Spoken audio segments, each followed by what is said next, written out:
એક બહુ સુંદર પુસ્તક છે, if everything is okay it is not okay.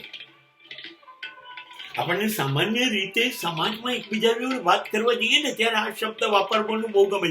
Okay એટલે પેલું કે હા ઓકે, ટોટલી ઓકે એટલે કે હા એકદમ okay. But that is not good the book is suggesting. બધું ઓકે એટલે બધું બરાબર છે અને આપણે કહીએ હા બધું બરાબર છે. પહેલા હવે ફરી આનો વિચાર કરો. બધું બરાબર છે એવું એક વખત તમારી જાતને પૂછો. જીવનમાં ક્યારેય બધું બરાબર હોય જ ન શકે, ક્યારેય ના. Everything okay not possible.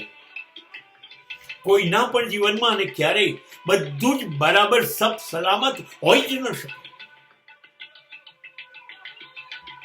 સબ સલામત માત્ર પરમાત્મા ઈશ્વર જ હોઈ શકે.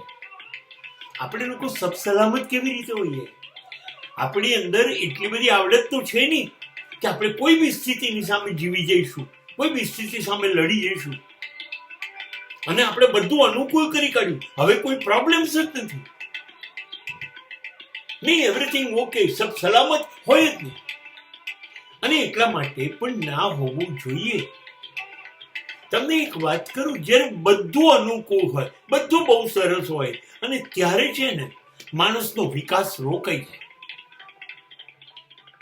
માણસ વિકસે ક્યારે? જ્યારે એની સામે ઢગલાબંધ મુશ્કેલીઓ બધી દિશામાંથી આવે,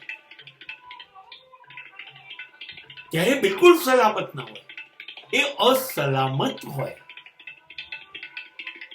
અને એની પર દુઃખના પહાડ તૂટી પડે.